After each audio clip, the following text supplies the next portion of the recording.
So hello dear students, कैसे हैं आप सब। आशा करते हैं अच्छे होंगे। तो आज के इस वीडियो में बेटा आज हम डिस्कस करने जा रहे हैं कूलम का नियम तथा वैद्युत क्षेत्र का पार्ट नंबर 3 है ना। पार्ट 3 है, इसमें एक टॉपिक और बाकी जो इंपॉर्टेंट न्यूमेरिकल्स है इस चैप्टर के, वो न्यूमेरिकल्स जो है आज के सेशंस के अंदर हम डिस्कस करने वाले हैं। तो प्लीज़ आप लोगों से हम्बल रिक्वेस्ट है कि वीडियो को एंड तक जरूर देखना, तभी आप कुछ सीख पाओगे वीडियो से बेटा। अगर आप कट करके देखते हैं या 2-4-5 मिनट देख के आप वीडियो को स्किप कर देते हैं तो उससे आपको कुछ सीखने को नहीं मिलेगा, ठीक है। तो इसलिए रिक्वेस्ट है वीडियो को एंड तक जरूर देखना, कंटिन्यूसली देखना, मजा आएगा वीडियो के अंदर, ठीक है ना। और जिन बच्चों ने अभी तक इसका part first and part second नहीं देखा है तो लिंक डिस्क्रिप्शन में आप जाके part first and part second को एक बार जरूर देख लीजिएगा, सारे कॉन्सेप्ट आपके क्लियर हो जाएंगे। तो चलिए स्टार्ट करते हैं सेशन। एक बाह्य वैद्युत क्षेत्र में रखे वैद्युत द्विध्रुव पर लगने वाला बल युग्म का आघूर्ण, है ना। हमें क्या निकालना बेटा, यहाँ पे बल युग्म का आघूर्ण, है ना। द्विध्रुव पर लगने वाला बल युग्म का आघूर्ण, बल युग्म का आघूर्ण, जिसको हम किससे रिप्रेजेंट करते हैं, टाउ से रिप्रेजेंट करते हैं। टाउ क्या, टाउ। तो ये हमें कैलकुलेट करना है। तो सिंपल सा डेरिवेशन है। सो लेट्स से किस तरीके से इस क्वेश्चन को करना है। तो अज्यूम करते सबसे पहले मान लेते हैं कि हमारे पास एक समान वैद्युत क्षेत्र है। क्या बेटा, एक समान वैद्युत क्षेत्र है E। ये एक समान वैद्युत क्षेत्र E है और इस एक समान वैद्युत क्षेत्र के अंदर आपका एक वैद्युत द्विध्रुव रखा हुआ है वैद्युत क्षेत्र से थीटा कोण पर। ये हमारा एक वैद्युत द्विध्रुव हम मान लेते हैं, ये प्लस का Q आवेश और ये हमारा माइनस का Q आवेश, ठीक। तो इसका डायपोल मोमेंट द्विध्रुव आघूर्ण जो P होता है, जिसको हम P से रिप्रेजेंट करते हैं, वो नेगेटिव से पॉजिटिव की तरफ इस दिशा में होगा। तो ये हमारा P हो जाएगा। क्या हो जाएगा, P, जहां पे P जो है वैद्युत द्विध्रुव आघूर्ण है। अच्छा, माइनस Q से प्लस Q की जो डिस्टेंस है बेटा, यहाँ पे ये जो डिस्टेंस हम अज्यूम करते हैं, क्योंकि डायपोल की लेंथ है, डायपोल की लंबाई है, द्विध्रुव की लंबाई, तो कितना होता है ये 2L के बराबर होता है। कितना होता है बेटा, 2L के बराबर होता है। यस, बहुत बढ़िया, कोई दिक्कत नहीं है। अच्छा, अब देखो जो वैद्युत क्षेत्र है ना, ये वैद्युत क्षेत्र क्या करेगा, इस डायपोल पे एक बल लगाएगा पॉजिटिव चार्ज पे, इलेक्ट्रिक फील्ड के डायरेक्शन में F = QE फोर्स लगेगा। कितना लगेगा, F = QE फोर्स जो है पॉजिटिव Q चार्ज पे लगेगा along the electric field lines, है ना। जो इलेक्ट्रिक क्षेत्र की दिशा है उसी दिशा में आपका बल लगेगा। और जो नेगेटिव चार्ज है बेटा, ये नेगेटिव चार्ज पे जो बल लगेगा वो इलेक्ट्रिक फील्ड के अपोजिट डायरेक्शन में लगेगा। कितना लगेगा, F = QE। ये भी हमारा सेम मैग्नीट्यूड का फोर्स लगेगा बट अपोजिट डायरेक्शन में। अच्छा, अगर आप यहां पे ऑब्जर्व करोगे ना, तो ये जो फोर्स है, ये दोनों बल जो है, ये एक दूसरे के विपरीत दिशा में, एक इस दिशा में लग रहा है, एक इस दिशा में लग रहा है, तो एक दूसरे के क्या है, विपरीत है। लेकिन अगर हम बात करेंगे तो ये दोनों बलों की जो क्रिया रेखाएं हैं, जिस रेखा पर एक काम कर रहा है, वो अलग अलग है। देखो यहां पे ये जो है बल इस रेखा पर काम कर रहे हैं, ये जो बल है वो इस रेखा के अनुदिश काम कर रहा है ना। तो दोनों की क्रिया रेखाएं अलग अलग होती है। तो फिजिक्स में कॉन्सेप्ट यहां पे इंट्रोड्यूस करते हैं कि जब किसी वस्तु पर दो बल जिनका परिमाण समान तथा उनकी क्रिया रेखाएं अलग अलग होती हैं, परिमाण समान विपरीत दिशा में होती है तथा क्रिया रेखाएं क्या होती है, अलग अलग होती है, या अलग अलग क्रिया रेखाओं पर दोनों बल क्या करते हैं, काम करते हैं। तो दो विपरीत बल मिलके एक बल युग्म का निर्माण करते हैं। क्या निर्माण करते हैं, बल युग्म का निर्माण करते हैं, जिसका इफेक्ट जो क्रिएट होता है, बल युग्म का जो इफेक्ट क्रिएट होता है उसको बोलते हैं बल युग्म का आघूर्ण। क्या बोलते हैं बेटा, बल युग्म का आघूर्ण बोलते हैं, ठीक है ना। तो यहां पे सिंपली ये F, ये फोर्स F, यहां से एक परपेंडिकुलर ड्रॉ कर लेना इस तरीके से, और अज्यूम करो यहां पे ये जो कोण है ये कितना है, ये थीटा है। कितना है बेटा, थीटा है। तो देखो आवेश पर लगने वाला बल, यहां पे लिख देंगे आवेशों पर लगने वाला बल F = क्या जाएगा, QE। F = क्या जाएगा बेटा, QE हो जाएगा। ठीक है, बहुत बढ़िया, अच्छी बात है। F = QE, कोई दिक्कत नहीं है, बहुत बढ़िया। अब अगर हम बात करते हैं तो इस पे भी उतना ही फोर्स है, इस पे भी उतना ही फोर्स है, तो हमने फोर्स लिख दिया F = QE। चूंकि दोनों बल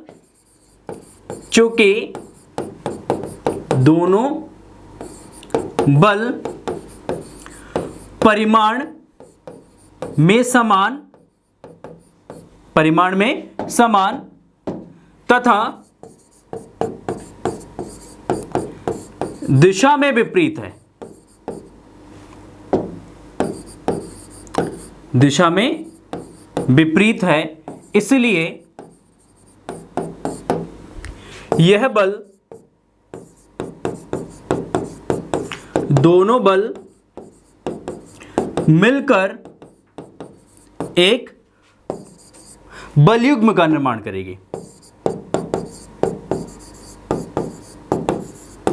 युग्म का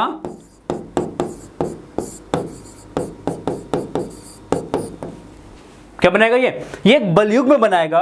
और ये बलयुग्म का आघूर्ण जो होता है, बलयुग्म का आघूर्ण देखो, बल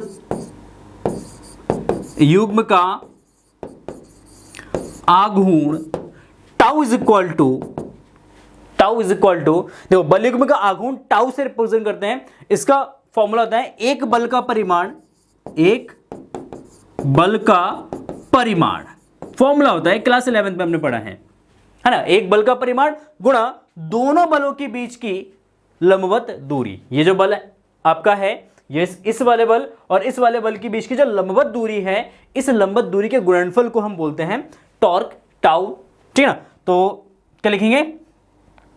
दोनों बलों के बीच की, दोनों बलों के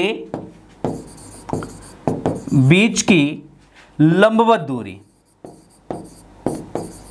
लंबवत दूरी। अच्छा, यहां पर आप नेमिंग कर लो, इसको दे दो ए, ये पॉइंट हो गया बी और ये पॉइंट हो गया आपका सी। तो बी सी जो दूरी है ये आपका लंबवत दूरी है। क्या है? लंबवत दूरी है। तो देखो आप यहां पे लिखोगे क्या लिखोगे? तो यहां पे आ जाएगा टाउ इज इक्वल टू, क्या जाएगा? Tau is equal to F into B C. Tau तो हो गया आपका क्यू इंटू ई। अच्छा, बी सी, जो बी सी है वो कैसे निकालोगे? देखो आ जाओ, देखो इसमें तो अगर हम BC निकालते हैं तो इस वाले त्रिभुज में, ABC में, इस वाले त्रिभुज के अंदर देखो ये हमारा थीटा हो जाएगा।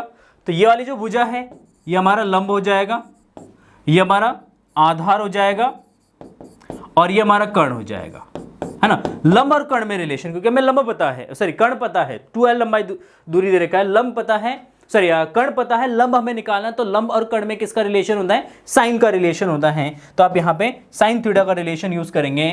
तो देखो यहां पे जस्ट तो त्रिभुज इंटू BC कर लेना। इन त्रिभुज, देखो यहां पे त्रिभुज ABC में sine theta is equal to लंब बटे कर्ण। देखो लंब क्या है यहां पे? लंब हो गया आपका BC, कर्ण हो गया आपका AB, BC और AB। तो sine theta is equal to BC divide by AB, है ना। तो BC इज इक्वल टू कितना हो जाएगा बेटा? BC जो AB आपका किसके इक्वल है? 2l के बराबर है। तो AB जो है आपका 2l हो जाएगा, 2l इंटू साइन थीटा। क्या हो जाएगा भाई? BC is equal to 2l sine theta. Yes, अब BC का वैल्यू यहां पे रख देना। तो टाउ आपका हो जाएगा यहां से, tau is equal to Q into E into 2l sine theta, है ना। अच्छा, तो अगर अब यहां पे बात करते हैं, किसकी बात करते हैं? Q इंटू 2l की। तो Q into 2l E sine theta, और आपको पता है Q into 2l, but Q into 2l is equal to क्या होता है? इज इक्वल टू P होता है, डायपोल मूवमेंट होता है, द्विध्रुव आघूर्ण होता है, P होता है, P लिखते हैं। तो Q इंटू 2l की जगह P लिखेंगे तो क्या हो जाएगा? तो आपका जाएगा tau is equal to PE sine theta. तो ये आपका फॉर्मूला बन जाएगा किसके लिए? टाउ के लिए, कि tau is equal to PE sine theta, है ना। अगर इसको सदिश रूप में लिखते हैं तो इसका सदिश रूप क्या हो जाएगा बेटा? सदिश रूप देखो, tau is equal to P cross E। क्या हो जाएगा? P cross E। देखो E और P के बीच में एंगल कितना है? साइन थीटा है, और इसमें रिलेशन किसका है? साइन थीटा का रिलेशन है। तो एज यू नो, आपको पता है कि डॉट प्रोडक्ट में कॉस थीटा आता है और क्रॉस प्रोडक्ट में साइन थीटा आता है। तो यहां पे क्योंकि P भी एक वेक्टर क्वांटिटी, E भी एक वेक्टर क्वांटिटी है, तो इन दोनों का क्रॉस प्रोडक्ट के इक्वल हो जाएगा। किसके इक्वल हो जाएगा? क्रॉस प्रोडक्ट के इक्वल हो जाएगा। अच्छा, अगर आपसे पूछा टाउ किस डायरेक्शन में होगा, टाउ किस डायरेक्शन में वर्क करेगा, तो इसकी दिशा निकालने के लिए आप यूज करोगे, दिशा जो है P तथा E, जो वेक्टर P है वेक्टर E है, के समतल के लंबवत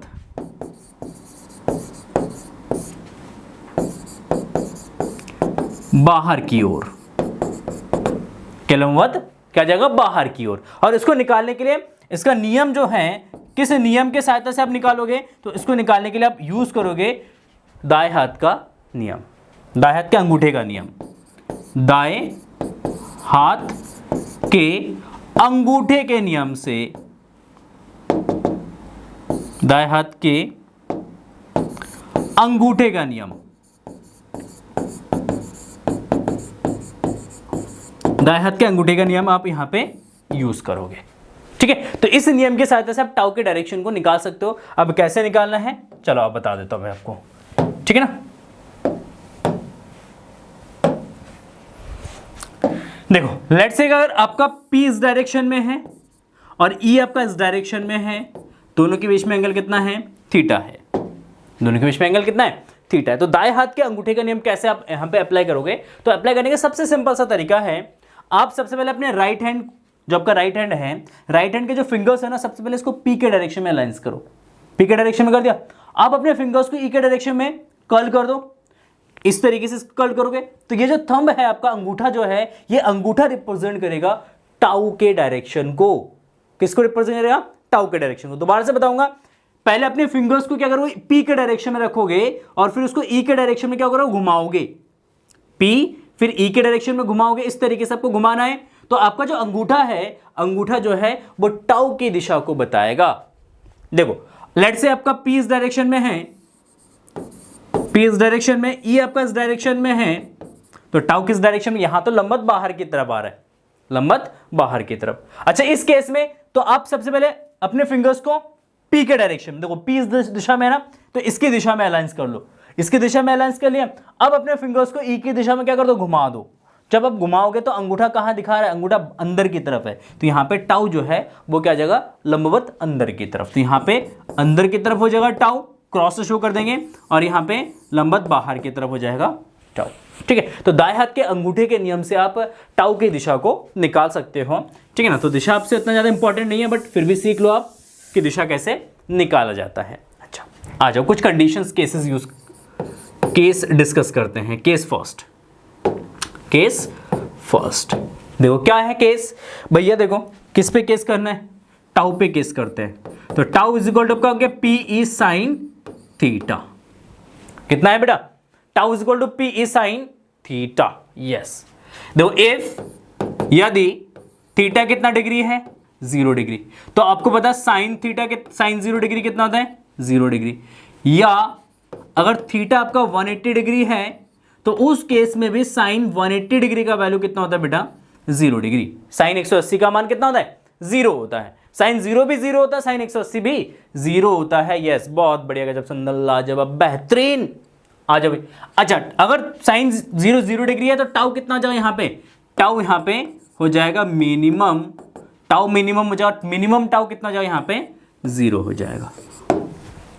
मतलब अगर आपका द्विध्रुव पैरेलल रखा है या एंटी पैरेलल रखा है, समांतर रखा है या अपोजिट दिशा में रखा है, इस तरीके से ये डायपोल आपका इस तरीके से रखा है या इसको घुमा के 180 डिग्री पे रख दो, तो दोनों के केस में टॉर्क कितना वर्क करेगा, टॉर्क 0 हो जाएगा, टाउ 0 हो जाएगा, क्योंकि फोर्स एक दूसरे को कैंसल आउट करेंगे। क्या करेंगे, कैंसल आउट करेंगे। अच्छा, केस देखो सेकंड, केस सेकंड। अच्छा भैया केस सेकंड क्या करें, केस सेकंड करें कि if theta is equal to 90 degree, if theta is equal to बेटा कितना, 90 डिग्री। अच्छा, अगर थीटा 90 डिग्री है तो साइन 90 का वैल्यू कितना होता है भाई, साइन 90 तो होता है 1। जब साइन 90 1 हो जाएगा तो टाउ यहां पे मैक्सिमम होगा, और टाउ मैक्स जो है वो आपका P इंटू ई के बराबर हो जाएगा। किसके बराबर हो जाएगा, tau is equal to P E के बराबर हो जाएगा। ठीक है, तो टाउ टॉर्क मैक्सिमम कब लगेगा, जब डायपोल आपका 90 डिग्री पे इस तरीके से रखा होगा, इस तरीके से इलेक्ट्रिक फील्ड इस डायरेक्शन में, ये आपका वैद्युत क्षेत्र इस दिशा में, और डायपोल आपका इस तरीके से रखा होगा, मतलब द्विध्रुव इस तरीके से रखा होगा, तो उस अवस्था में आपका टॉर्क जो है वो मैक्सिमम लगेगा, द्विध्रुव आघूर्ण जो बल आघूर्ण जो है वो आपका अधिकतम होगा। तो टाउ मैक्स P इंटू ई के बराबर हो जाएगा। अच्छा ठीक है। अच्छा कुछ नोटेड पॉइंट लिख लेना। नोटेड पॉइंट देखो, इसमें कुछ नोट पॉइंट भाई डाल देना, नोट कर लेना इन सारी चीजों को, नोट्स आपका बन जाएगा भाई। अच्छा नोट पॉइंट देखो, सबसे पहले फर्स्ट, अगर द्विध्रुव को एक समान वैद्युत क्षेत्र में रखा जाता है, क्वेश्चन आपसे पूछा जाता है 1 नंबर में या ऑब्जेक्टिव में क्वेश्चन पूछा जाता है कि जब द्विध्रुव को, वैद्युत द्विध्रुव को एक समान वैद्युत क्षेत्र में रखा जाता है तो उसकी गति किस तरीके की होती है, वो किस तरीके की गति करता है। तो जब एक समान वैद्युत क्षेत्र के अंदर रखा जाएगा तो जो आपका डायपोल है वो हमेशा जो है रोटेशनल मतलब घूर्णन गति करेगा, ठीक है ना। जब वैद्युत द्विध्रुव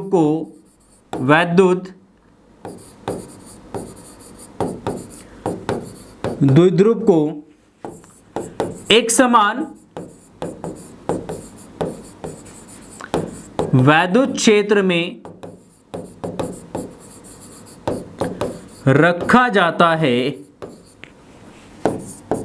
तो वह केवल घूर्णी गति करता है। क्या करता है बेटा, घूर्णीय गति करता है। वो केवल रोटेशन करेगा, वो अपने अक्ष पे इस तरीके से क्या करेगा, घूमेगा केवल, वो आगे ना आगे जाएगा ना पीछे जाएगा, बस इस तरीके से क्या करता रहेगा, इस तरीके से वो अपने अक्ष पे घूमता रहेगा, घूर्णन गति करेगा। तो गति कैसा होगा, घूर्णन होगा।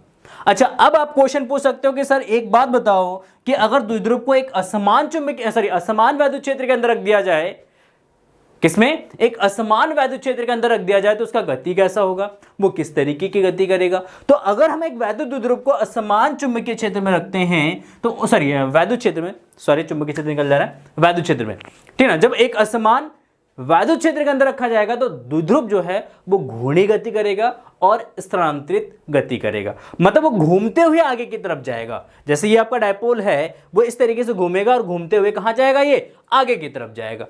तो किस तरीके की गति होगा, स्थानांतरित गति और घूर्णी गति या सरल रेखीय गति प्लस घूर्णन गति। तो जब द्विध्रुव को लिख लेंगे इसको, जब वैद्युत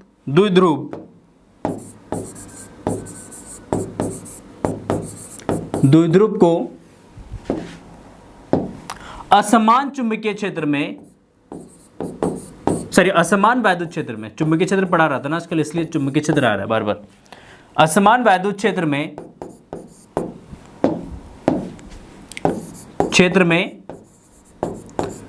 रखने पर वह सरल रेखीय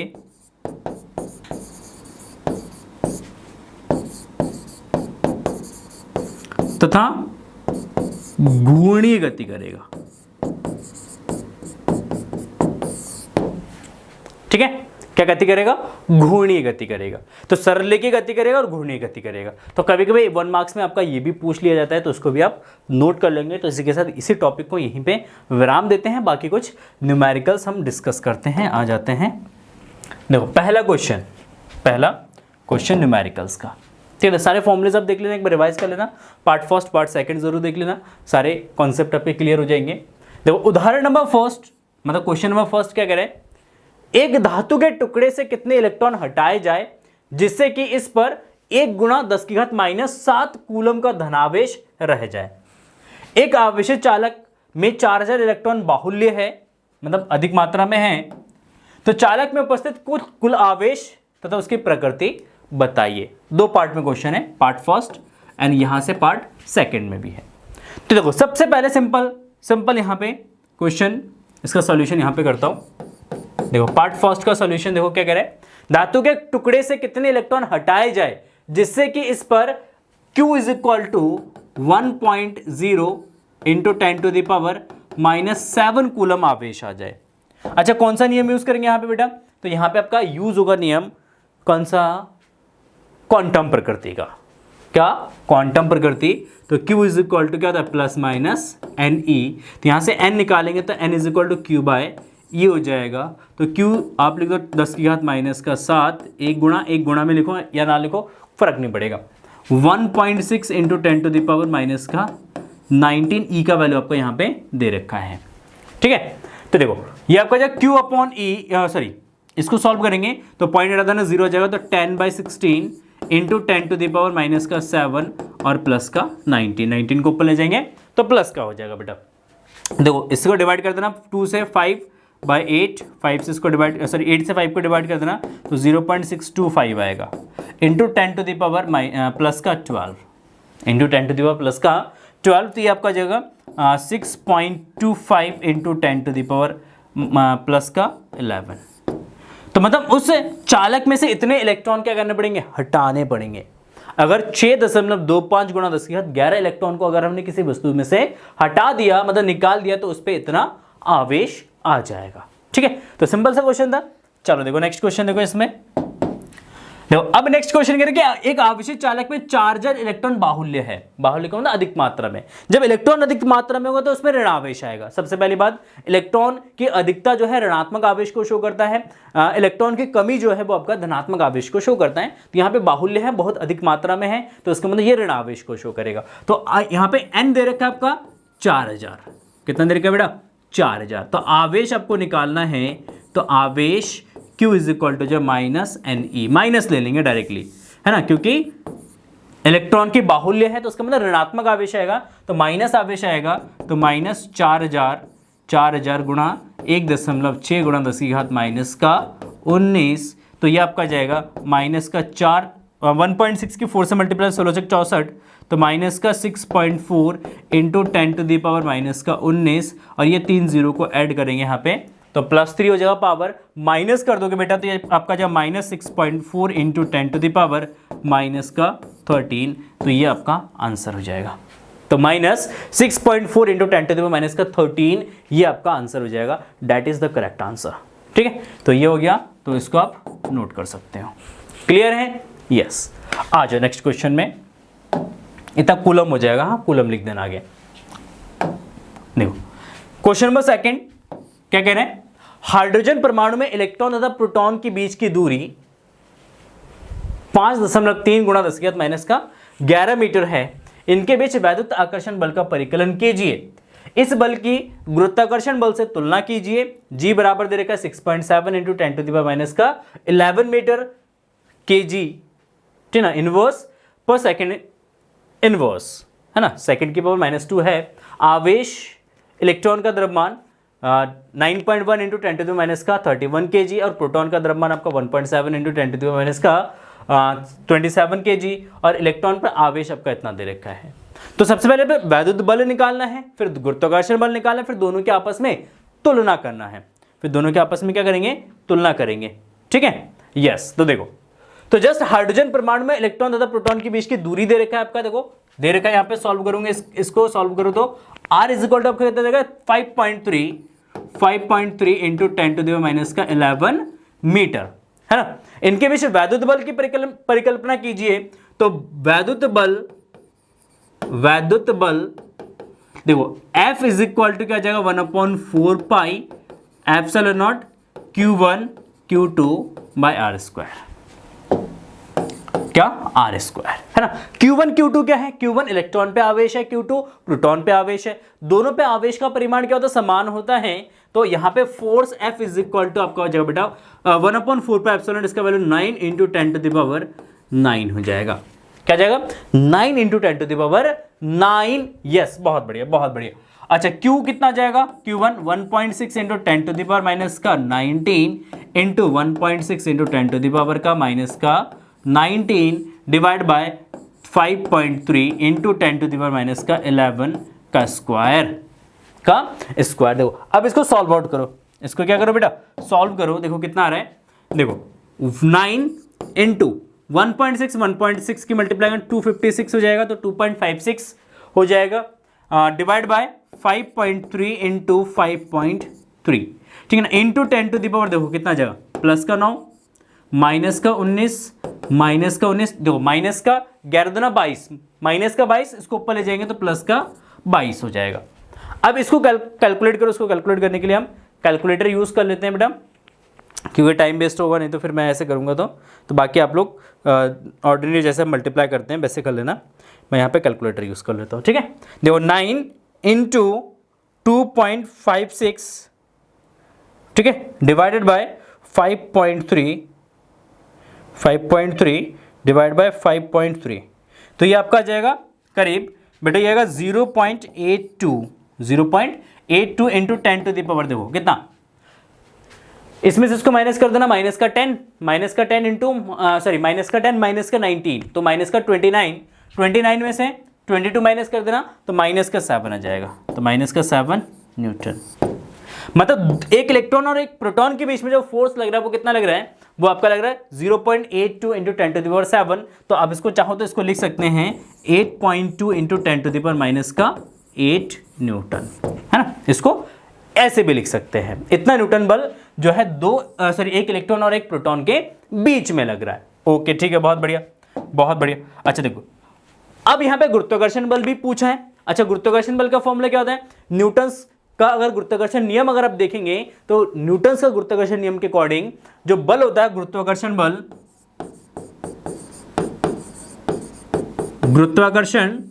बल जो है according to Newton second law, F is equal to, या एफ जी इससे रिप्रेजेंट कर लो, इसको एफ ई से रिप्रेजेंट कर लेना, ठीक है। F E electrostatic force, F G is equal to क्या, G m1 m2 divide by R square, G m1 m2 by R square. तो ठीक है, कोई दिक्कत नहीं है, कैलकुलेट कर लो इसको।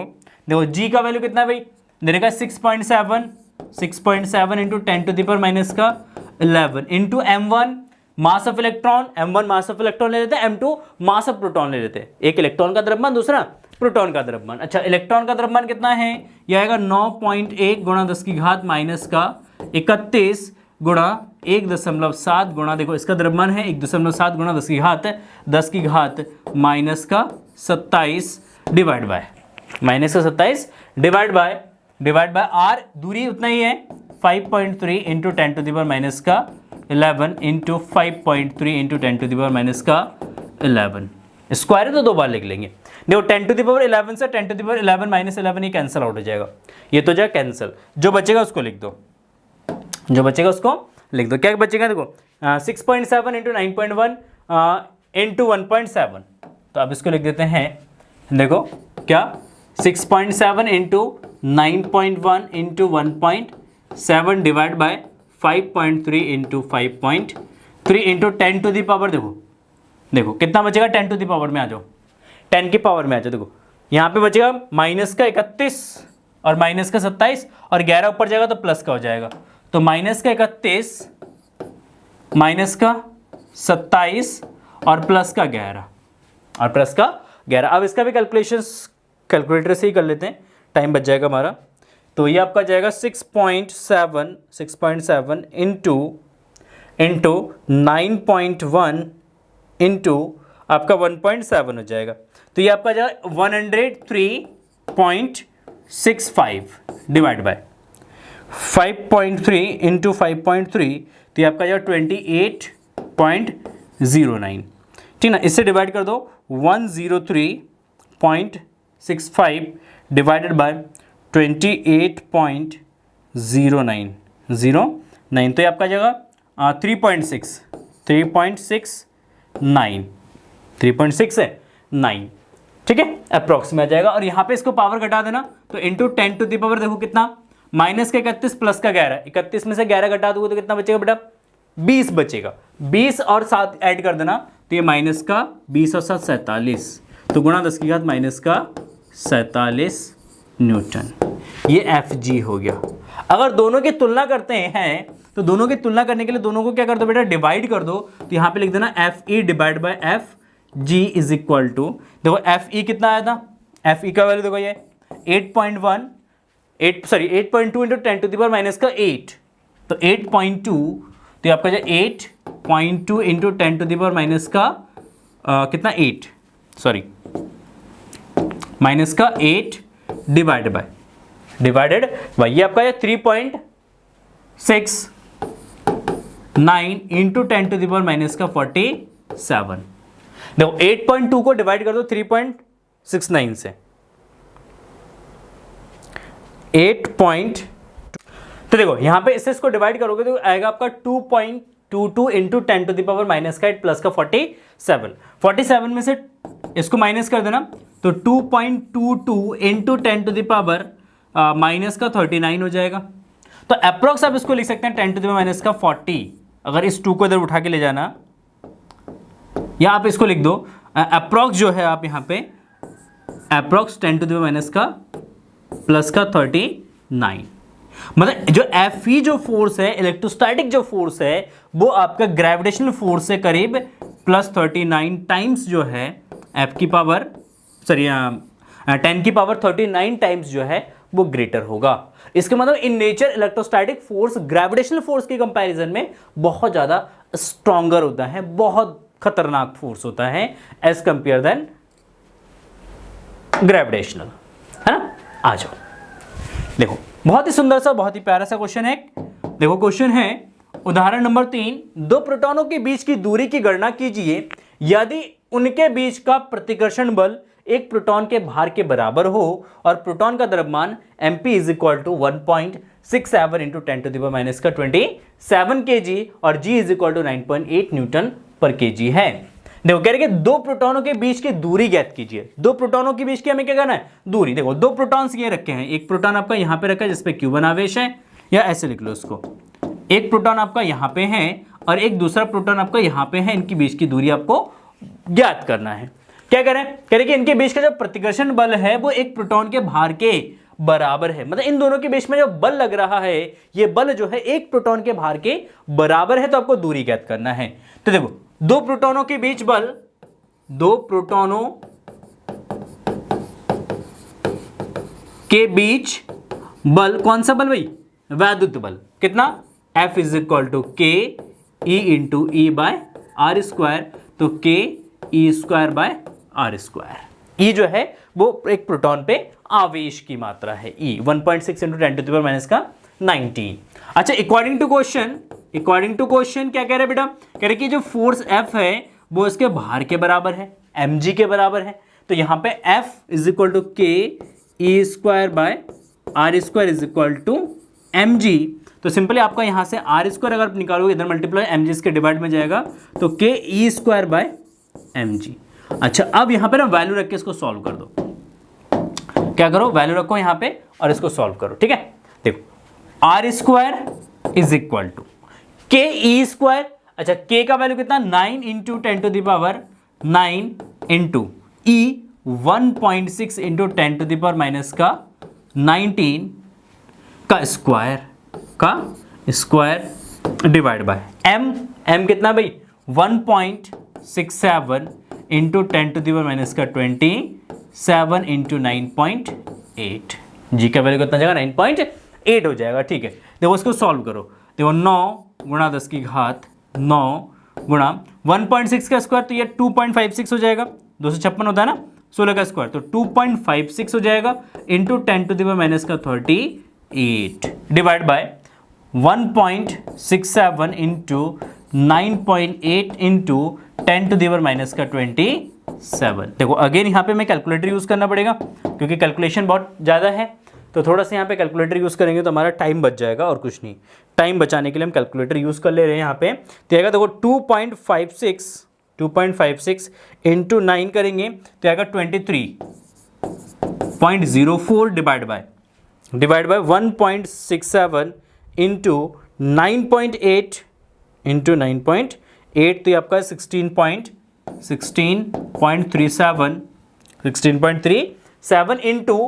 इंटू देखो 10 टू द पावर कितना, 27 प्लस 9, क्योंकि 27 को ले जाएंगे ऊपर तो आपका क्या जाएगा, प्लस का हो जाएगा, तो 27 प्लस 9 36, कितना होगा 36। तो माइनस का 38 माइनस 38 प्लस का 36 है कि नहीं है। अच्छा, तो 23.04 की आप डिवाइड कर दो किससे, 16.37 से, तो ये आपका जो 1.41 अप्रॉक्स में, और ये आपका जो 10 टू द पावर माइनस का 2 मीटर, सॉरी मीटर में नहीं, इतना आ रहा है। ये किसके इक्वल है बेटा, ये आपका आर स्क्वायर के इक्वल है। तो ये आपका R square is equal to 1.41 into 10 to the power minus का 2, तो r इज इक्वल टू क्या जाएगा, square root of 1.41 into 10 to the power minus का 2। तो 1.41 का स्क्वायर रूट कितना होगा, 1.41 का अगर स्क्वायर रूट निकालेंगे तो ये 1 पॉइंट, तो ये 2 दूना 4, सॉरी 1 इंटू 2 3 से इसको डिवाइड कर देंगे तो 1.1, 2 इंटू दिस 1, तो 2 3, 1 कम 2 2 और 1 3, तो 1.3, 3 3 3 कम 3 बचा कितना, 1 बचा 11, 3 3 9, तो 1.13 into 10 to the power minus का 1, तो ये आपका 0.113 मीटर, किस में आएगा, मीटर में आएगा। ठीक है, तो इस तरीके से आप इस क्वेश्चन को इजीली सॉल्व करेंगे तो आपका क्वेश्चन सॉल्व हो जाएगा। ठीक है, थोड़ा सा कैलकुलेशन है, कैलकुलेशन का प्रैक्टिस करेंगे तो इजीली आपका कैलकुलेशन हो जाएगा। आ जाओ नेक्स्ट क्वेश्चन में। देखो क्वेश्चन क्या कह रहा है, बहुत ही सुंदर सा और प्यारा सा क्वेश्चन है। कह रहे कि भुजा ए वाले वर्ग के चारों कोणों ए बी सी डी में से प्रत्येक पर आवेश क्यों रखा गया है, तो बिंदु डी पर रखे आवेश पर लगने वाला बल ज्ञात कीजिए। शायद ये क्वेश्चंस मैंने करवाया था इससे सेकंड पार्ट में, जब हमने वैद्युत क्षेत्र में हमने अध्यारोपण का सिद्धांत पढ़ा था, कूलम के नियम के बाद अध्यारोपण का सिद्धांत पढ़ा था, उसमें ये क्वेश्चंस हमने किया था। तो इसका सॉल्यूशंस आप देख लेना उसमें, ठीक ना, और इसको आप होमवर्क में कर लेना इस क्वेश्चन को। ठीक है, पार्ट फर्स्ट में मिल जाएगा आपका इसका सॉल्यूशन। ठीक है, वहां पे देख लेना। आ जाओ नेक्स्ट क्वेश्चन में बढ़ते हैं। देखो क्वेश्चन नंबर 5 कह रहे ए भुजा वाले वर्ग के चारों कोणों में प्रत्येक पर प्लस क्यू आवेश मुक्त रूप से रखा है। वर्ग के केंद्र पर कितना आवेश रखे कि पूरा निकाय संतुलन में रहे, किस में रहे, संतुलन में रहे। तो देखो सबसे पहले अगर हम बात करते हैं, यहाँ पे एक वर्ग हमारे पास दे रखा है, क्या बेटा, एक वर्ग है, ये हमारा एक वर्ग है। कह रहे कि इस वर्ग के प्रत्येक कोने पर यहां पे प्लस का क्यू आवेश रखा है, यहां पे प्लस का क्यू आवेश रखा है, यहां पे भी आपका प्लस का क्यू आवेश रखा है, और यहां पे भी आपका प्लस का क्यू आवेश जो है आपका रखा गया है। ठीक है, अच्छा इसके केंद्र पर इसके विकर्णों को मिला दो, तो इसके केंद्र पर यहां पे ये जो केंद्र है, कह रहे कि इस केंद्र पर कितना आवेश रखे कि पूरा सिस्टम जो है वो संतुलन में रहे, किस में रहे, संतुलन में रहे। तो सबसे पहले यहां पे हमें आइडेंटिफाई करना पड़ेगा किस नेचर का आवेश यहां पे रखना पड़ेगा, किस नेचर का आवेश यहां पे रखना पड़ेगा, मतलब आपको पॉजिटिव चार्ज रखना है या नेगेटिव चार्ज रखना है ना। तो एज यू नो, देखो यहां पे ये जो क्यू आवेश है, ये क्यू आवेश है, ये क्यू, चारों क्या है आपका पॉजिटिव है, ये एक दूसरे को रिपल करेगा, रिपल करके क्या करेगा, दूर भगाने की कोशिश करेगा इसको, मतलब इस सिस्टम को डिसऑर्डर करने की कोशिश करेगा।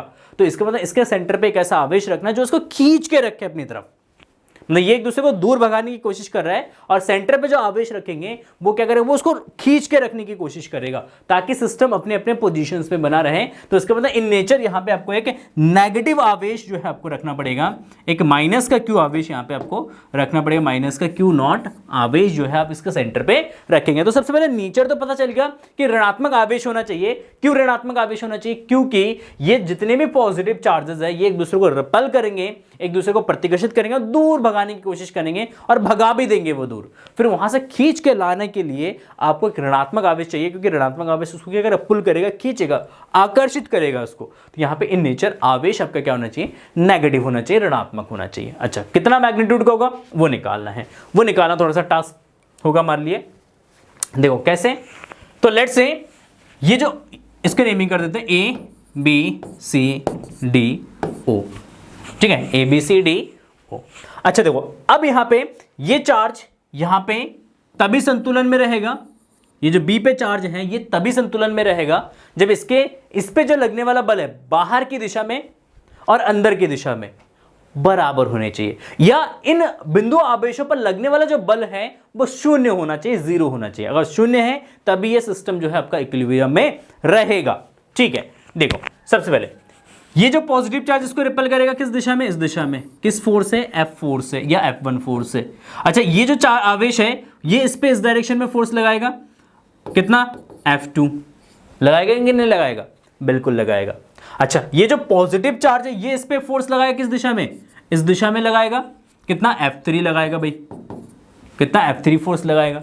अच्छा, अब जो नेगेटिव चार्ज जो हमने सेंटर पे रखा है बेटा, ये इसको खींचेगा अपनी तरफ, जब ये इसको खींचेगा तो ये फोर्स लगाएगा कितना, F4 फोर्स लगाएगा। तो यहाँ पे F1 F2 F3 और F4 का टोटल सम कितना होना चाहिए, 0 होना चाहिए, तभी ये चार्ज यहाँ पे साम्य अवस्था में रहेगा। तो कोई भी सिस्टम साम्य अवस्था में तब रहता है जब उस पर नेट फोर्स 0 होता है, कुल बल जो है वो हमारा 0 होगा। तो अगर हम एक एक करके बल अगर लिखें तो देखो, सबसे पहले इसकी भुजा कितना दे रखा है, R दे रखा है, तो ये R इसका जो विकर्ण होगा, जो इसका विकर्ण होगा बेटा, ये A इसका जो विकर्ण है ये आपका जो A√2 हो जाएगा, कितना जाएगा, A√2 हो जाएगा, है ना, टोटल विकर्ण। तो देखो आपका सबसे पहले BD जो है आपका, ये आपका आएगा A√2। अच्छा, O से B तक की जो डिस्टेंस इसका आधा हो जाएगा, तो A√2 डिवाइड बाई 2 तो इज इक्वल टू A/√2 हम इसको लिख सकते हैं। क्या लिख सकते हैं, A/√2। √2 से 2 को डिवाइड करेंगे तो √2 बचेगा नीचे। यस, ठीक है, बहुत बढ़िया। अच्छा देखो, अब यहाँ पे देखो, सबसे पहले बल निकालते हैं F1 बल जो है A और B के बीच का बल है, उस दिशा में लग रहा है, तो बल कितना लगेगा, ये बल आपका लगेगा K से रिप्रेजेंट करना, KQ into Q by A², ठीक है ना।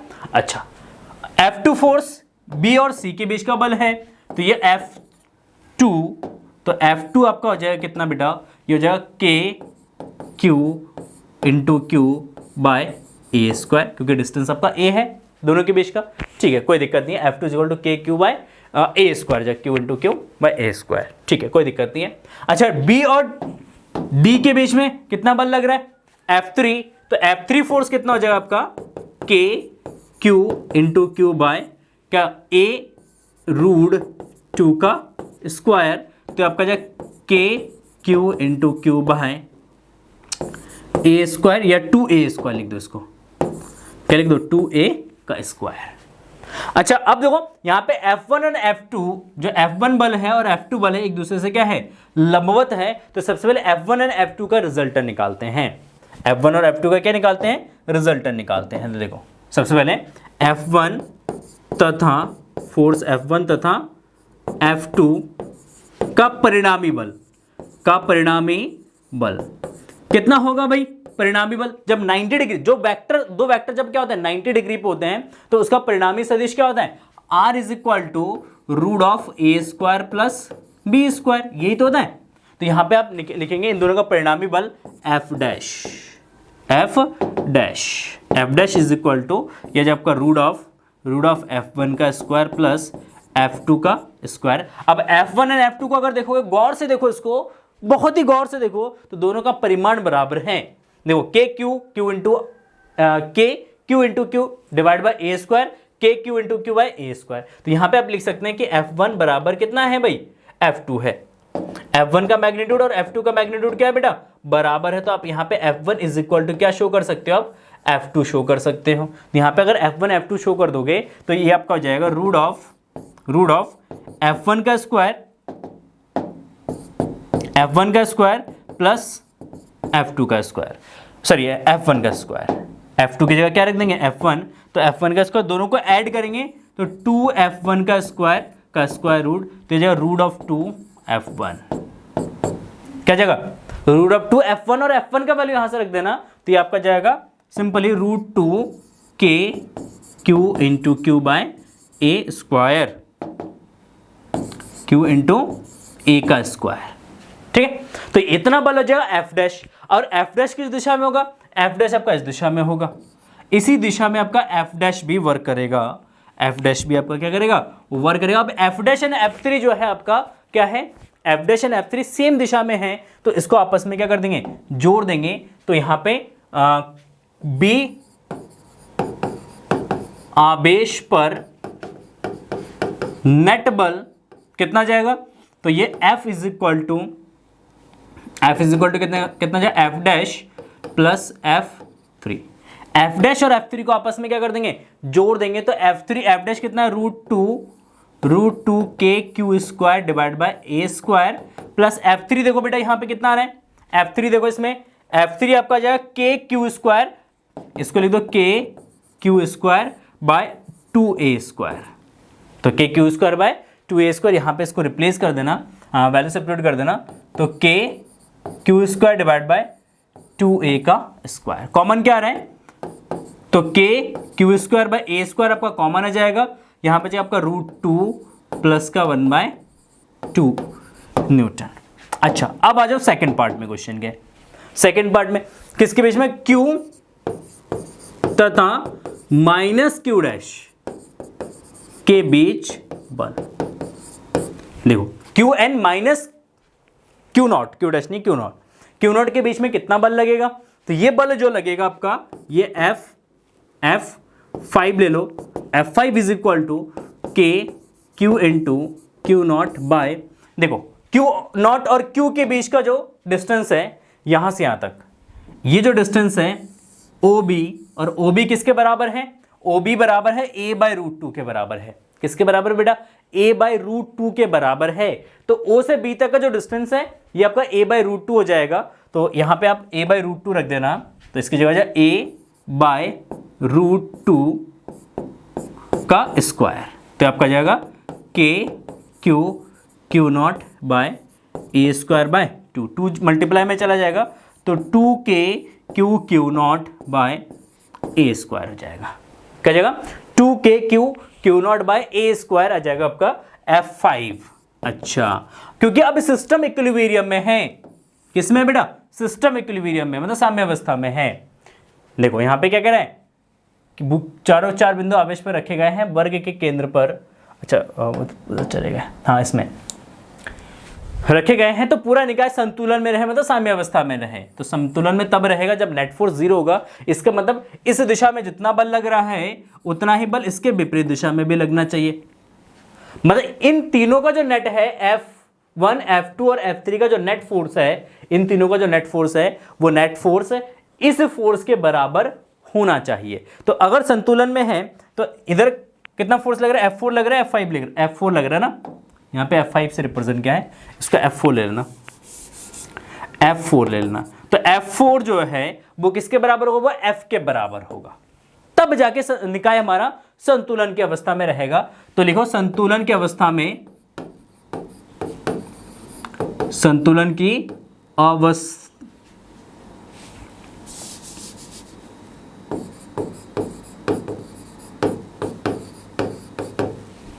अवस्था में क्या होगा, F4 बराबर F4 किसके बराबर हो जाएगा, F के बराबर हो जाएगा। अच्छा F4 कितना आपका, ये आपका है 2k Q naught by a² is equal to, F क्या है, देखो यहाँ पे नेट फोर्स कितना आ रहा है, ये आपका आ रहा है k Q square divide by a², और जो √2 प्लस 1/2, √2 प्लस 1/2 हो जाएगा, सिंपल। तो यहाँ पे a² से a² आपका कैंसिल आउट हो जाएगा, k से k कैंसिल हो जाएगा, एक क्यू से एक क्यू कैंसिल हो जाएगा। तो 2q not is equal to क्या बचा, यहाँ पे आपका बचेगा q बचेगा, इसका इससे मल्टीप्लाई कर देना, तो ये √2 प्लस 1 डिवाइड बाय 2। तो यहाँ पे q नॉट आपका आ जाएगा 1/4। देखो इस 2 का 2 के साथ मल्टीप्लाई करोगे तो 2 2 जा कितना जाएगा, 4 हो जाएगा, 2 2 जा 4 हो जाएगा, ठीक है, ठीक। तो 1/4 2√2 प्लस 1 इंटू क्यू। तो इसका मतलब क्यू का जो परिमाण है वो इतना होना चाहिए, और प्रकृति कैसा है इसका, प्रकृति जो है ऋणात्मक होना चाहिए। तो मतलब उसके सेंटर पे अगर 1/4 ब्रैकेट में 2√2 प्लस 1 इंटू क्यू के बराबर अगर हम आवेश रख दे उसके सेंटर पे, और ऋणात्मक आवेश रख दे, तो पूरा सिस्टम जो है हमारा किस में रहेगा, इक्विलिब्रियम में रहेगा, संतुलन की अवस्था में रहेगा। कोई भी आवेश अपनी जगह को छोड़ के नहीं जाएगा, वो जहां पे है उसी पोजीशन में बना रहेगा, ठीक है। तो ये एक अच्छा सा और बहुत ही सुंदर सा, बहुत ही प्यारा सा क्वेश्चन था, इसको नोट करो। क्वेश्चन नंबर 6 क्या करें, दिए गए चित्र में a सेंटीमीटर भुजा वाले वर्ग के चारों कोणों पर 4 बिंदु आवेश रखे गए हैं। वर्ग के केंद्र ऊपर वैद्युत क्षेत्र का परिमाण व दिशा ज्ञात कीजिए, ठीक है ना। ये आपका डायग्राम दे रखा है, इस डायग्राम के अकॉर्डिंग आपको इस क्वेश्चन को सॉल्व करना है, ठीक है। तो इस डायग्राम को मैं अलग से बना देता हूँ ताकि आपको क्लियरली डायग्राम दिखे। ठीक, देखो सबसे पहले क्या करें, एक वर्ग है,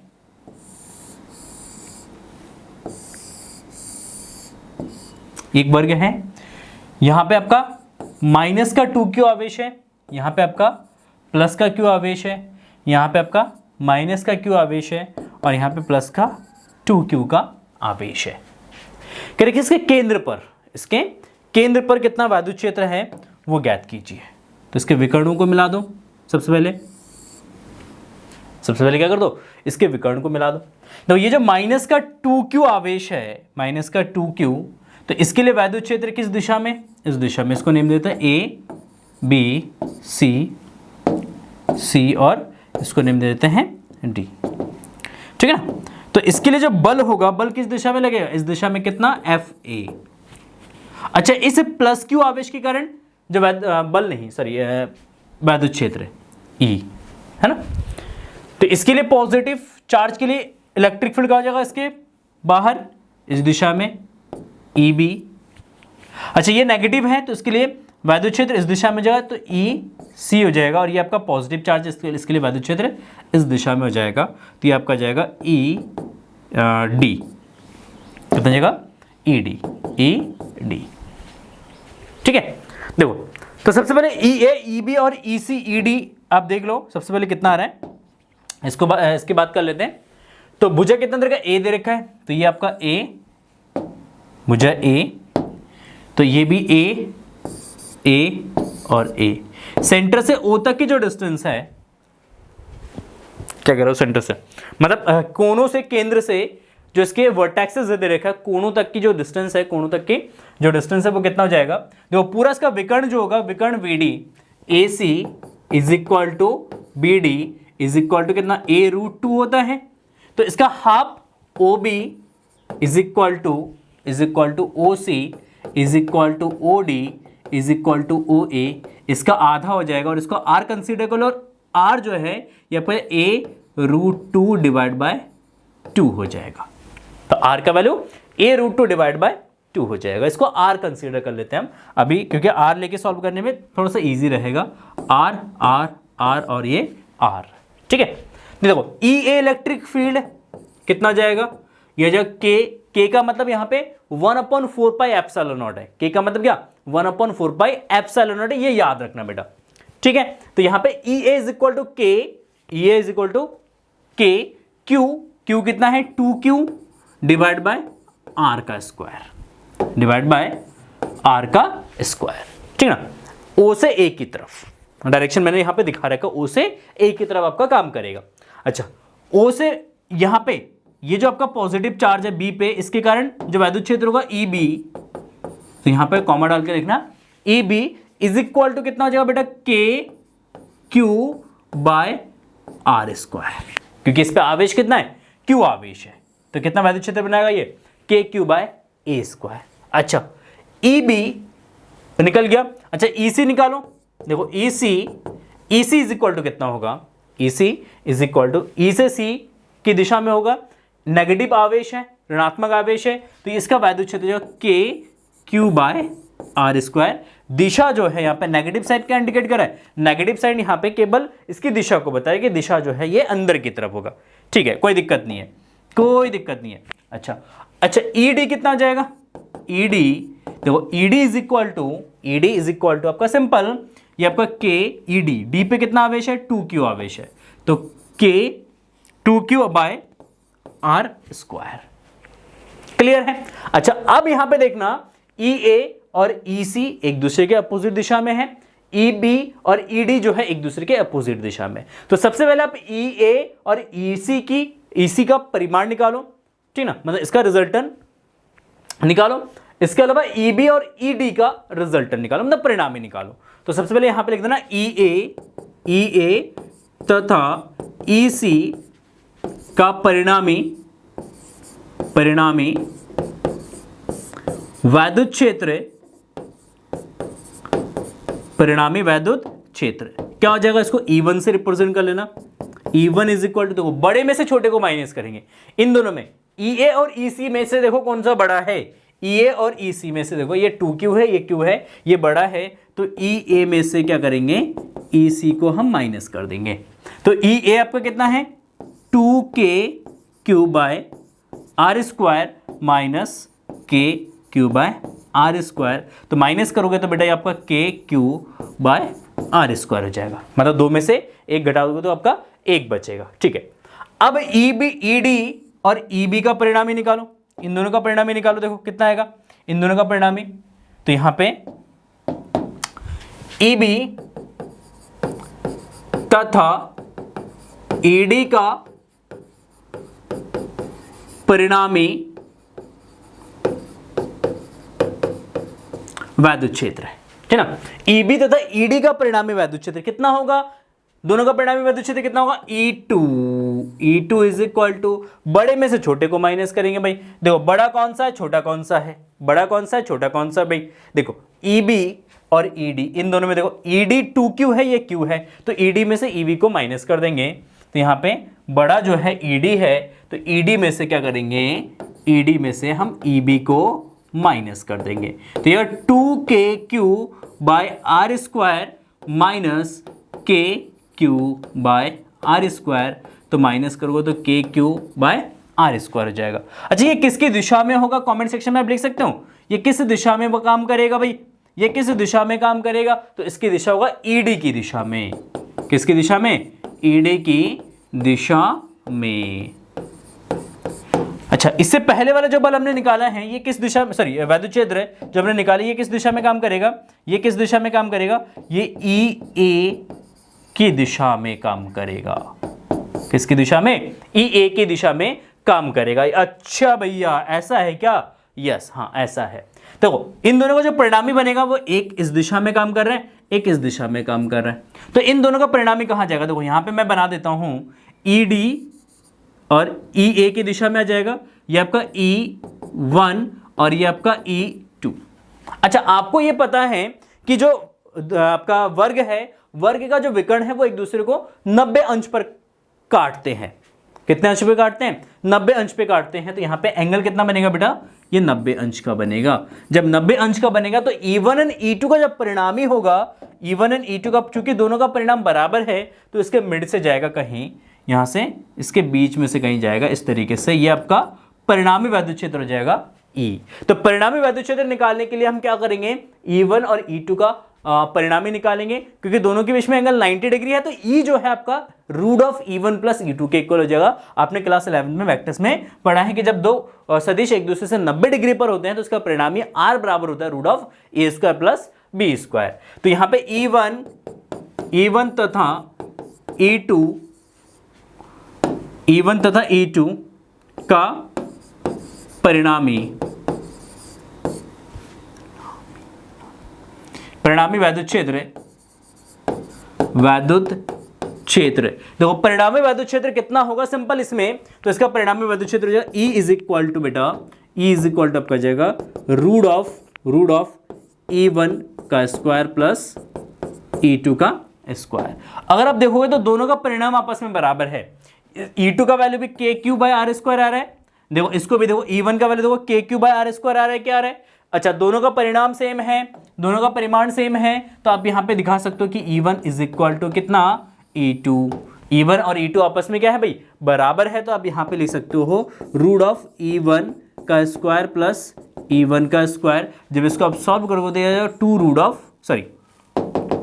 जब इसको आप सॉल्व करोगे तो जाएगा रूट ऑफ 2E1, क्या जाएगा रूट ऑफ 2E1, और E1 का वैल्यू यहां पे रिप्लेस कर देना, तो आपका परिणामी वैद्युत क्षेत्र जाएगा E is equal to root of 2KQ by R square अब R का वैल्यू यहां पे रिप्लेस कर देना, तो देखो KQ root of 2 divide by, देखो R का वैल्यू कितना था, R कितना है यहाँ पे A root 2 divide by 2, A root 2 divide by 2 यहां पे रख देना, तो इसका value A root 2 divide by 2 का स्क्वायर। तो ये आपका जाएगा क्या, KQ रूट 2 डिवाइडेड बाय देखो यहाँ पे A का स्क्वायर, रूट 2 का स्क्वायर हो जाएगा 2, और 2 का स्क्वायर करोगे तो आपका जाएगा 4, 2 से इसको डिवाइड कर देना 2 का मल्टीप्लाई ऊपर हो जाएगा, तो 2 root 2KQ bye A square, ये आपका इलेक्ट्रिक फील्ड का फॉर्मूला हो जाएगा। इतना इलेक्ट्रिक फील्ड होगा कहाँ पे, सेंटर पे। दिशा क्या जाएगा, दिशा जो है देखो, क्योंकि दोनों का परिमाण बराबर है तो मिड में से जाएगा। देखो इसको, क्योंकि इन दोनों का परिमाण बराबर है तो ये बीच में से जाएगा। जब बीच में से जाएगा तो यहाँ पे ये एंगल 45 डिग्री का बनाएगा। तो सिंपली आप लिख सकते हो विकर्ण BD से 45 डिग्री पे। दिशा जो है विकर्ण BD से 45 डिग्री में, ठीक। तो विकर्ण BD से 45 डिग्री पे ये काम करेगा। अगर नहीं दे रखा हो तो फिर हम tan थीटा यूज करके फिर इसका डायरेक्शन निकालते हैं। तो अच्छा सा बढ़िया सा क्वेश्चन दे रखा था, अच्छे अच्छे क्वेश्चन इस तरीके के बनते हैं। तो आप इसकी प्रैक्टिस जरूर करिएगा। और फिर कोई अगर डाउट है आपको तो आप कमेंट सेक्शन में जरूर पूछ लीजिएगा, ठीक है। अच्छा देखो, बहुत ही सुंदर सा, बहुत ही प्यारा सा क्वेश्चन आ गया एक और। देखो क्या करें, उदाहरण नंबर 7 क्या करें, दो बिंदु आवेश प्लस QE तथा प्लस E परस्पर A दूरी पर फिक्स्ड है, स्थिर है। यहाँ पे क्या लिखा है, यहाँ पे ये कह रहे स्थिर है, फिक्स्ड है, वो मूव नहीं कर सकता है। एक तीसरे बिंदु आवेश Q को दोनों आवेशों को मिलाने वाली रेखा पर कहां रखें कि वह संतुलन में हो, और किस दिशा में यह संतुलन स्थायी होगा तथा किस दिशा में यह संतुलन अस्थायी होगा। देखो सबसे पहले इसको समझते हैं, संतुलन स्थायी और अस्थायी अवस्था। हमारे पास दो आवेश है बेटा, एक प्लस का 4E आवेश है, एक आपका प्लस का E आवेश है। क्या है, प्लस का E आवेश है। अच्छा कह रहे कि इसके बीच में अगर हम कहीं पे भी एक Q आवेश रख देते हैं, यहां पे Q आवेश रखते हैं, तो पहले बात ये आप समझो, यहां पे पहली बात यहां पे ये समझो कि जो है आपका ये दोनों आवेश यहां पे फिक्स्ड है, ये आपका फिक्स्ड है यहां पे, मतलब ये अपनी जगह से नहीं हिल सकता है, ये भी अपनी जगह से नहीं हिल सकता, ये भी हमारा फिक्स्ड है, ये अपनी जगह से नहीं रखा, हिलेगा। जहां पे उसको रख दिया, बांध के रख दिया हमने वहां पे, तो वो उसी सिचुएशन में या उसी पोजीशन में ही रहेगा, वो अपनी पोजीशन को चेंज नहीं करेगा। हाँ अगर फ्री है तो वो मूव कर सकता था, बट ये फ्री नहीं है, फिक्स्ड है। अच्छा अब यहाँ पे अगर हम प्लस का क्यू आवेश रखते हैं, देखो अगर प्लस का क्यू आवेश रखेंगे तो एज यू नो इस प्लस और इस प्लस में प्रतिकर्षण होगा इस दिशा में, है ना, किस बल से, मान लो F1 फोर्स से। अच्छा प्लस E और Q के बीच में एक फोर्स लगेगा, इस दिशा में, इस दिशा में किस बल से रिपेल करेगा, इसको F2 से रिपेल करेगा। दोनों एक दूसरे के अपोजिट डायरेक्शन में है, दोनों क्या एक दूसरे के अपोजिट डायरेक्शन में है। जब दोनों एक दूसरे के अपोजिट डायरेक्शन में है तो उस केस में क्या होगा कि यहां पे प्लस Q जो है वो संतुलन की अवस्था में रह सकता है। बट ये संतुलन स्थायी होगा या अस्थायी होगा वो चेक कर लेते हैं, स्थायी होगा या अस्थायी होगा वो चेक कर लेते हैं। तो देखो अगर हम यहां से Q को उठा के अगर इस पोजीशन में रखते हैं, थोड़ा सा अगर अपनी पोजीशन के इधर या उस साइड अगर हम क्या करेंगे, डिस्प्लेस करेंगे, जैसे अगर इस साइड में डिस्प्लेस करेंगे तो इसके बीच का डिस्टेंस कम हो जाएगा तो फोर्स बढ़ जाएगा। मतलब इन दोनों के बीच में जो, अगर ऐसे समझो, इसको ऐसे समझो सबसे पहले, हाँ ऐसे समझो कि इसको उठा के हमने यहां पे कर दिया तो ये जो दूरी है ये कम हो जाएगा, ये वाली दूरी बढ़ जाएगा। तो आपको पता है दूरी बढ़ाने पे बल घटता है, दूरी कम करने पे बल बढ़ता है। तो यहां पे आपका F2 फोर्स जो है वो बढ़ जाएगा किससे, F1 से। बट क्या है, प्रतिकर्षण का बल है। कैसा बल है, प्रतिकर्षण का बल है। तो अगर इसको उठा के यहां पे मैं छोड़ दूंगा तो ये उसको रिपेल करके वापस अपने पोजीशन में इसको भेज देगा।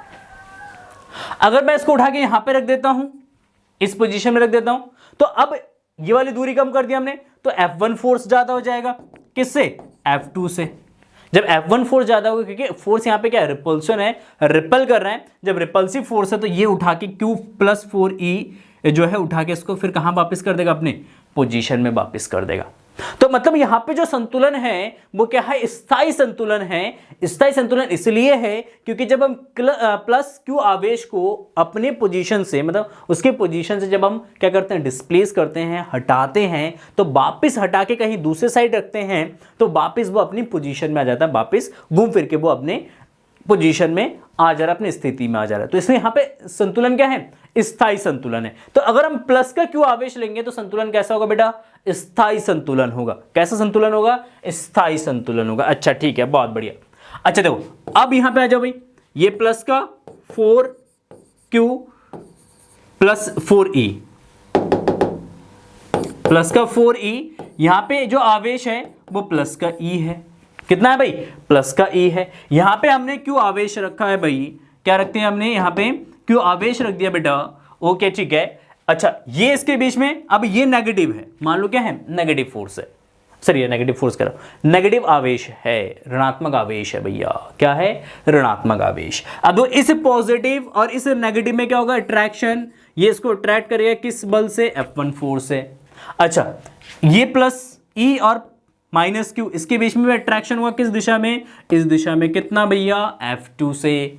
दोनों अपोजिट में है, तो यहां पे नेट फोर्स कितना हो सकता है? 0 हो सकता है। F1 और F2 का नेट जो है वो 0 हो सकता है। इसका मतलब यहां पे एक ऋणात्मक आवेश भी किस में रह सकता है? ऋणात्मक आवेश भी आपका संतुलन की अवस्था में रह सकता है। लेकिन अब यहां पे चेक करते हैं कि संतुलन स्थायी है या अस्थायी है। अगर इसको चेक करना है तो इसको अपने पोजीशन से आपको क्या करना पड़ेगा? हटाना पड़ेगा। क्या करना पड़ेगा बेटा? हटाना पड़ेगा। मान लो उसको उठा के हमने यहां पे रख दिया, जैसे यहां पे रखेंगे ये वाला दूरी कम हो जाएगा, बल F2 बढ़ जाएगा किससे? F1 से। और क्योंकि यहां पे बल आकर्षण का है पर अट्रैक्शन का है, तो इसलिए जब इसको इस डायरेक्शन में यहां पे डिस्प्लेस करेंगे, क्योंकि F2 फोर्स बढ़ जाएगा और इस दिशा में, तो ये जो प्लस E आवेश है वो इसको क्या करेगा? अपनी तरफ खींच लेगा। मतलब Q आवेश वापिस अपने पोजीशन में ना आके वो कहां चला जाएगा? वो यहां पे जाके इसके साथ चिपक जाएगा। अच्छा, अगर हम यहां पे इसको यहां पे ना करके इसको हम इस पोजीशन में डिस्प्लेस कर दें, यहां से उठा के हमने यहां पे लेके आए इसको, इससे क्या होगा? क्योंकि अब ये दूरी कम हो जाएगा, तो ये दूरी कम होगा तो F1 बढ़ जाएगा आपका किससे? F2 से। जब F1 बल बढ़ेगा तो अगेन ये जो 4e चार्ज है ये माइनस Q आवेश को क्या करेगा? खींच लेगा, और माइनस Q आवेश जो आके ये प्लस 4e आवेश के साथ क्या जाएगा? चिपक जाएगा।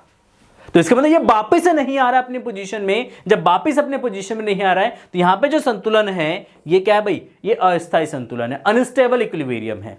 क्या बोलेंगे इसको? इसको बोलेंगे अनस्टेबल इक्विलिब्रियम। तो स्टेबल, यहां पे स्टेबल इक्विलिब्रियम होगा, स्थायी साम्यावस्था होंगे, यहां पे अस्थायी साम्यावस्था होंगे। तो स्थायी साम्यावस्था के लिए आपको प्लस का Q आवेश लेना है, और अस्थायी साम्यावस्था के लिए आपको माइनस का Q आवेश लेना है। तो that is the basic concept. इसको आप अपने वर्ड में, अपनी भाषा में लिख लेंगे। बाकी किस पोजीशन क्या है वो निकालते हैं हम। ठीक है, तो देखो मान लेते हैं यहां पे आपका प्लस का Q आवेश, सॉरी प्लस का 4e आवेश है, यहां पे आपका प्लस का E आवेश है। ठीक है, प्लस का E आवेश है। मान लो यहां पे हमने एक आवेश रख दिया प्लस का Q, जो कि स्थायी संतुलन में होगा। क्या होगा बेटा? स्थायी संतुलन में होगा। यस, तो प्लस 4e इसको इधर रिपेल करेगा F1 फोर्स से, ये इसको रिपेल करेगा इस डायरेक्शन में F2 फोर्स से। दोनों के बीच की दूरी कितना देखो दे रखा है यहां पे? दोनों के बीच की दूरी a है। कितना बेटा? a दे रखा है। तो दोनों के बीच की जो दूरी है ये आपका a दे रखा है। ये जो डिस्टेंस है इसको आप x कंसीडर कर लो, तो यहां से इसकी जो दूरी है a माइनस एक्स हो जाएगा। क्या जाएगा? a माइनस एक्स हो जाएगा।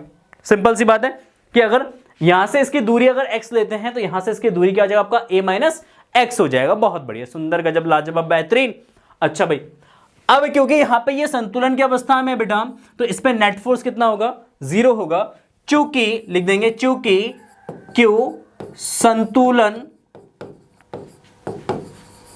की अवस्था में है, इसलिए F1 जो है वो F2 के बराबर हो जाएगा। F1 किसके बराबर हो जाएगा? F2 के बराबर हो जाएगा। अगर F1 F2 के बराबर है तो F1 फोर्स क्या होगा? बल किसके बराबर हो जाएगा? तो आपका KQ into 4e divided by दूरी कितना है बेटा? X square.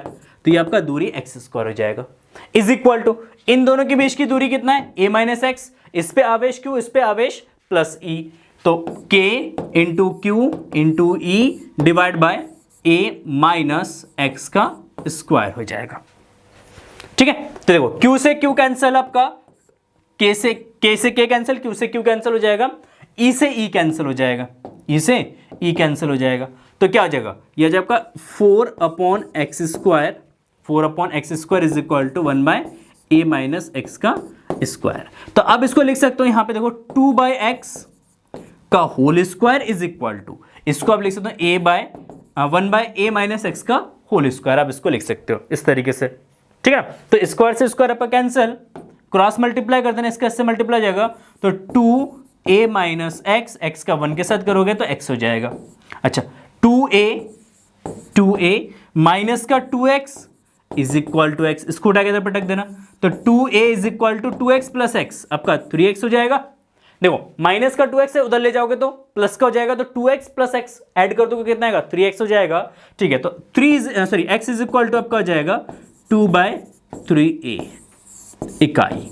अगर मीटर में दे रखा है तो मीटर, अगर सेंटीमीटर दे रखा है तो सेंटीमीटर, जितना दे रखा होगा वो आ जाएगा इकाई। तो 2/3 मतलब प्लस 4e आवेश से 2/3a डिस्टेंस पे आपका जो बल है वो जीरो होगा। जब बल जीरो होगा तो सिस्टम हमारा संतुलन की अवस्था में रहेगा।